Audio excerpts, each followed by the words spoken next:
सभी मित्रों को मेरा प्यार भरा नमस्कार। साथियों, आज एक बेहतरीन कहानी सुनाने जा रहा हूँ। एक बड़े शहर में शारदा नाम की एक गरीब महिला रहती थी। उसके पति का नाम श्यामलाल और बेटे का नाम सूरज था। सूरज के माता पिता गरीबी के पैरों तले दब चुके थे। गरीबी का आलम यह था कि सूरज के पिता श्यामलाल मजदूरी करते थे और माता शारदा 2-3 घरों में झाड़ू पोंछा और चौका बर्तन का काम करती थी। शारदा की मालकिन एक स्कूल में गणित की शिक्षिका थी। शारदा रोज अपनी मालकिन को बड़े गौर से देखती। उसकी मालकिन अपने बच्चों का बहुत ख्याल रखती, समय पर बच्चों को जगाती, स्नान कराती, खाना खिलाकर पढ़ने भेजती, कुछ देर खेलने के लिए भी कहती। यह सब देखकर शारदा भी अपने बेटे सूरज को मालकिन के बच्चों की तरह रखना चाहती थी। शारदा थोड़ा पढ़ी लिखी थी, बड़ों की बातों को बड़े ध्यान से सुनती थी। उसके समझ में आ चुका था कि लक्ष्य ऊंचा नहीं रखेगी तो जीवन में आगे नहीं बढ़ पाएगी। इसलिए शारदा अपने बेटे का पालन पोषण मालकिन के बच्चों की तरह करना चाहती थी। कुछ समय बाद सूरज को स्कूल में एडमिशन दिला दिया। उसके पिता श्यामलाल ने थैला व किताबें खरीद कर दे दी, क्योंकि वह नहीं चाहते थे कि उनका बेटा उनकी तरह अनपढ़ रहे।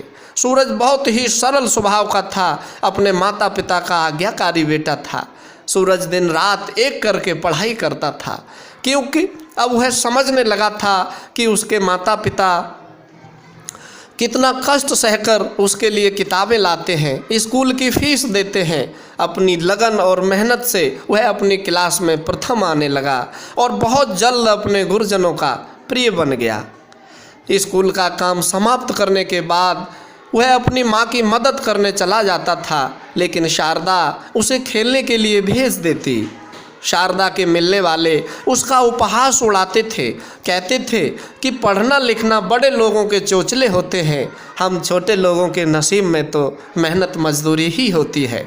शारदा उनकी नादानी पर मुस्कुराती और कहती, मैं अपने बेटे को एक अच्छा इंसान बनाकर ही रहूँगी। शारदा बीच बीच में अपनी मालकिन की सलाह लेती रहती थी। मालकिन हमेशा उत्साहवर्धन का काम करती और कहती कि शारदा, तुम अपने बेटे को ऐसे ही पढ़ाती रहो, तुम्हारा बेटा पढ़ने में बहुत अच्छा है, यह एक दिन ज़रूर बड़ा इंसान बनेगा, मुझे पूरी उम्मीद है। मालकिन की बातें सुनकर शारदा का जोश बढ़ता। झाड़ू पोंछा करते करते जब भी शारीरिक थकान महसूस होती, बेटे की सफलता की उम्मीद उसके कान में आकर कहती, चिंता मत कर माई, एक दिन तेरा बेटा ज़रूर बड़ा बनेगा। उम्मीद की इस किरण से शारदा को जोश और हिम्मत मिलती। जब भी सूरज को पढ़ने में कठिनाई होती, वह मालकिन से पूछने चला जाता था। मालकिन सूरज को काफ़ी कुछ सिखाती और लगातार मेहनत करने को कहती। शारदा की मेहनत और सूरज की पढ़ाई की लगन देखकर मालकिन उन्हें खूब शाबाशी देती। धीरे धीरे समय गुजरता गया। सूरज की परवरिश में शारदा ने कोई कसर नहीं छोड़ी। सूरज हर बार की तरह इस बार भी इंटरमीडिएट की परीक्षा में प्रथम आया। श्यामलाल की खुशी का ठिकाना नहीं रहा। उस दिन से सूरज के पिता श्यामलाल और अधिक मेहनत करने लगे ताकि बेटे की पढ़ाई में कोई कसर न रहे। पति की मेहनत देख शारदा को बहुत दुख होता था। भीषण गर्मी में पसीने से लथपथ श्यामलाल को मजदूरी करते हुए देखकर उनका कलेजा हिल जाता था। यह सब देख वह अपने बेटे को समझाती थी कि तू अपने पिता की तरह मजदूर मत बनना, कितनी मेहनत करने के बाद मुश्किल से पेट भरता है। आज तुम्हारे पापा थोड़े पढ़े लिखे होते तो किसी ऑफिस में चपरासी तो बन ही जाते। इधर सूरज के कई दोस्तों ने दिल्ली विश्वविद्यालय में जाकर एडमिशन ले लिया, लेकिन सूरज दिल्ली विश्वविद्यालय में एडमिशन नहीं लेना चाहता था, क्योंकि वह सोचता था कि माता पिता पहले से ही गरीबी का दंश झेल रहे हैं, वह और अधिक पैसा कैसे खर्च कर पाएंगे। माता पिता की मजबूरी देखकर सूरज मन मार कर रह जाता था। एक दिन सूरज के दोस्त ने उसके माता पिता को सारी बात बता दी। शारदा ने तुरंत मालकिन से जाकर पूछा कि सूरज के दोस्त दिल्ली विश्वविद्यालय में एडमिशन ले रहे हैं, क्या मैं सूरज का एडमिशन भी करा दूं? मालकिन ने कहा, अरे यह तो बहुत अच्छी बात है, आप सूरज का एडमिशन अवश्य करवा दो। वह काफ़ी होशियार है, वह एक दिन अच्छे पद पर अवश्य पहुंचेगा, यह मेरा दृढ़ विश्वास है। मालकिन की बातें सुनकर शारदा घर आई। सूरज को दिल्ली यूनिवर्सिटी में फॉर्म भरने को कहा। सूरज ने पैसों के लिए इशारा किया। शारदा ने कहा, तुम बिल्कुल चिंता मत करो, मैं सारा इंतज़ाम कर दूंगी, तुम सिर्फ पढ़ाई में ध्यान दो, मैं 2-4 घरों में और काम कर लूँगी। सूरज ने कहा, माँ मैं आपको यह सब नहीं करने दूंगा। बेटे की बात सुनकर शारदा गदगद हो गई। कहा, ठीक है, और काम नहीं करूंगी, लेकिन तुम्हें एडमिशन लेना ही पड़ेगा। सूरज ने दिल्ली यूनिवर्सिटी में एडमिशन ले लिया। शारदा ने हिम्मत नहीं हारी, अपना छोटा सा घर बेच दिया और किराए के घर में रहने लगी। सूरज के कान में भनक भी नहीं पड़ने दी। सूरज हॉस्टल में रहने लगा। किताबों और ट्यूशन का खर्च भी बढ़ गया।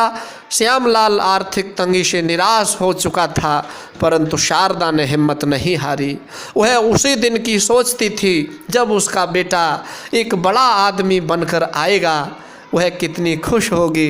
इस कल्पना ने ही उसे निराश नहीं होने दिया। जोश में आकर वह अपनी सारी थकान भूल जाती, सिर्फ काम करती रहती थी। सूरज भली भांत समझता था कि उसके माता पिता कितनी परेशानी से उसे पढ़ा रहे हैं। यही सब सोचकर वह दिन रात मेहनत करने लगा, कठिन परिश्रम के साथ पढ़ाई करने लगा। खर्च ना के बराबर करता था। शारदा अकेले ही कष्ट सहती, कभी भूखे पेट ही सोना पड़ता, लेकिन सूरज और श्यामलाल का पूरा ध्यान रखती। एक दिन शारदा और श्यामलाल की तपस्या पूरी हो गई। शारदा की आंखों में खुशी के आंसू छलक आए। तभी मालकिन खुद शारदा को बधाई देने उसकी झोपड़ी में चली आई। शारदा के जीवन का आज बड़ा दिन था, क्योंकि उसका बेटा सूरज फर्स्ट अटेम्प्ट में ही IAS ऑफिसर बन चुका था। साथियों, इस कहानी से मुझे एक कहावत याद आती है कि जीत उन्हीं की होती है, जीत उन्हीं की होती है जिनके सपनों में जान होती है। पंखों से कुछ नहीं होता, हौसलों से उड़ान होती है। इंसान की गरीबी अमीरी कोई मायने नहीं रखती, कड़ी मेहनत और मजबूत इरादे इंसान को सफल बनाते हैं। मेरा सभी माताओं को संदेश है कि वह यदि अपने मन में ठान लें तो अपने बच्चों को एक अच्छा इंसान बना सकती हैं। माँ को बच्चे की प्रथम अध्यापिका माना जाता है। Mother is the first teacher of child. और साथियों, समय देने के लिए बहुत बहुत धन्यवाद। मैं SK यादव आप सभी का आभार व्यक्त करता हूँ। मिलता हूँ एक नए वीडियो के साथ।